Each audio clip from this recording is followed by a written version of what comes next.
Hi friends, இன்றைக்கி நம்ம இந்த வீடியோ என்ன பார்க்க போகிறோம் அப்படின்னா, இன்றைக்கி வந்து நல்லா சிக்கன் கிரேவி தான் ஃப்ரெண்ட்ஸ் பார்க்க போகிறோம். வாங்க எப்படி செய்யணும்னு பார்க்கலாம். அதுக்கு வந்து நல்லா கடையில் வந்து நல்லெண்ணெய் ஆட் பண்ணிக்கலாம் ஃப்ரெண்ட்ஸ். நல்லெண்ணெய் வந்து ரொம்பவே சூப்பராக இருக்கும். அந்த ஸ்மெல்லே ரொம்ப சூப்பராக இருக்கும்.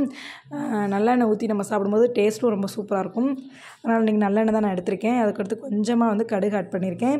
மோஸ்ட்லி வந்து சிக்கன் கிரேவிக்கு கடுகு சேர்ப்பாங்களா, அதெல்லாம் நான் ஆட் பண்ணுவேன். அதுக்கப்புறம் கொஞ்சமாக சோம்பு ஆட் பண்ணியிருக்கேன். அடுத்து வந்து ஒரே ஒரு பெரிய வெங்காயம் எடுத்து அதை கட் பண்ணி பொடிப்படியாக கட் பண்ணி ஆட் பண்ணியிருக்கேன். அப்புறம் கொஞ்சமாக கருவேப்பிலை போட்டிருக்கேன். நல்லா வதங்கணும். இது நம்ம வீட்டில் எப்போயுமே எல்லாருமே செய்கிற மாதிரி தான் நானும் செய்கிறேன். ரொம்பலாம் டிஃப்ரென்ஸ் கிடையாதுன்னு நினைக்கிறேன். அதுக்கடுத்து வந்து வெங்காயம் நல்லா வதங்கிறதுக்காக நம்ம வந்து உப்பு ஆட் பண்ணிக்கலாம். அதுக்கடுத்து வந்து இதுக்கு கொஞ்சம் வந்து நம்ம அரைக்கணும். கொஞ்சம் பொருட்கள் வந்து என்னென்னு பார்க்கலாம். அதுக்கு வந்து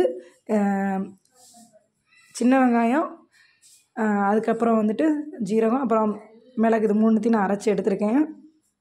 அதுக்கப்புறம் வந்துட்டு ஒரே ஒரு தக்காளி, கொஞ்சம் பெரிய சைஸ் தக்காளி, இல்லாட்டி நீங்கள் 2 தக்காளி எடுக்கணும்னாலும் எடுத்துக்கலாம். இது நல்லா வதங்கணும்.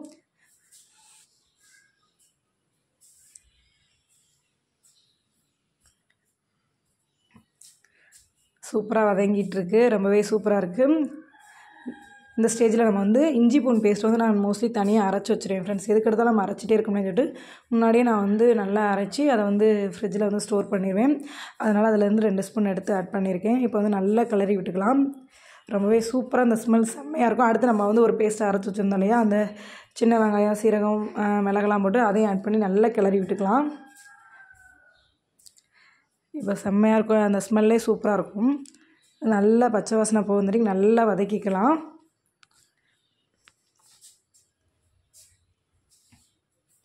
சூப்பராக நல்லா அந்த பச்சை வாசனை ஸ்மெல்லாம் போயிட்டுருக்கு. இந்த ஸ்டேஜில் வந்து நம்ம வந்து அடுத்து வந்து நம்ம வாஷ் பண்ணி வச்சுருக்க சிக்கன் ஆட் பண்ணிக்கலாம்.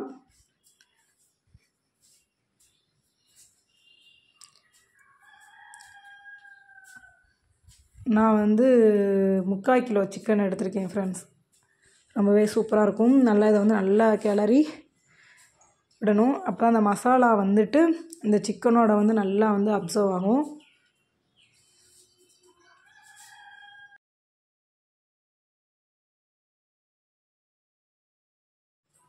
அதுக்கடுத்து கொஞ்சமாக மஞ்சள்தூள் ஆட் பண்ணியிருக்கேன். அடுத்து வந்து ஆச்சி சிக்கன் மசாலா ஆட் பண்ணியிருக்கேன். மோஸ்ட்லி நான் வந்து சக்தி குழம்பு மசாலா ஆட் பண்ணி ரொம்பவே சூப்பராக இருக்கும். இன்றைக்கி வந்து அது கிடைக்கலன்னு சொல்லிவிட்டு இந்த மசாலா ஆட் பண்ணுறேன். ரொம்பவே சூப்பராக இருக்கும்.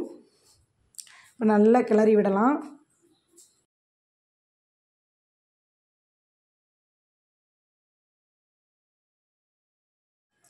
நல்லா சூப்பராக கிளறி விட்டாச்சு. இப்போ நல்லா இது வந்து இந்த இதுலேயும் நம்ம வந்து நல்லா மூடி போட்டு நல்லா வேக வைக்கணும். ஏன்னா இதுலேருந்தே நமக்கு தண்ணி கண்டிப்பாக வரும். இது நல்லா வதங்க நல்லா நமக்கு தண்ணி வரும். அதுக்கப்புறம் வந்து கொஞ்சமாக ஒரு டம்ளர் வந்து தண்ணி ஆட் பண்ணியிருக்கேன்.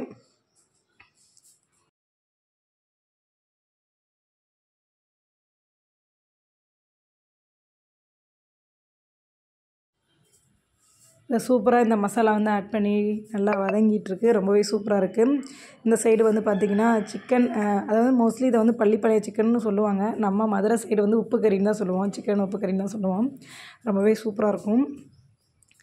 இப்போ வந்து நமக்கு வந்து சூப்பராக வந்து சிக்கன் கிரேவி ரெடி ஆயிடுச்சு.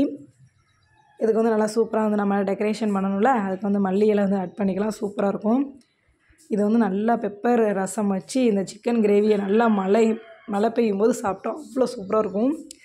இப்போ நமக்கு வந்து கொஞ்சமாக தான் நான் உப்பு கறி ரெடி பண்ணேன். அதுவும் சூப்பராக ரெடி ஆயிடுச்சு. இன்றைக்கி என்னென்னு பார்த்திங்கன்னா, என்னோடய ஃப்ரெண்டு வந்திருக்கா. அதனால் இதெல்லாம் ரெடி பண்ணியிருக்கேன். ரொம்பவே சூப்பராக நல்லா ரெடி பண்ணியாச்சு. இப்போ வந்து நம்ம சாப்பிடலாம். எப்படி டேஸ்ட் இருக்குன்னு பார்க்கலாம் வாங்க. நான் வந்து என்ன ரெடி பண்ணியிருக்கேன் அப்படின்னா, நல்லா ஒயிட் ரைஸு, அடுத்து வந்து சிக்கன் கிரேவி, அப்புறம் சிக்கன் உப்பு கறி. அந்த சைடு இருக்க ரைஸ் வந்து என்னென்னா, நான் வந்து அந்த சிக்கன் உப்பு கறி வச்ச அந்த சட்டியில் வந்து நல்லா பிசைஞ்சு எடுத்து வச்சுருக்கேன். ரொம்பவே சூப்பராக இருக்கும். லாஸ்ட்டாக வந்து ரச சாதம் வச்சு ஃபினிஷ் பண்ணியாச்சு ஃப்ரெண்ட்ஸ். ரொம்பவே சூப்பராக இருந்துச்சு. இந்த வீடியோ உங்களுக்கு பிடிச்சா லைக் பண்ணுங்கள், ஷேர் பண்ணுங்கள், கமெண்ட் பண்ணுங்கள். மறக்காம நம்ம சேனலை சப்ஸ்கிரைப் பண்ணிடுங்க. தேங்க்யூ ஃபார் வாட்சிங் friends. Have a nice day.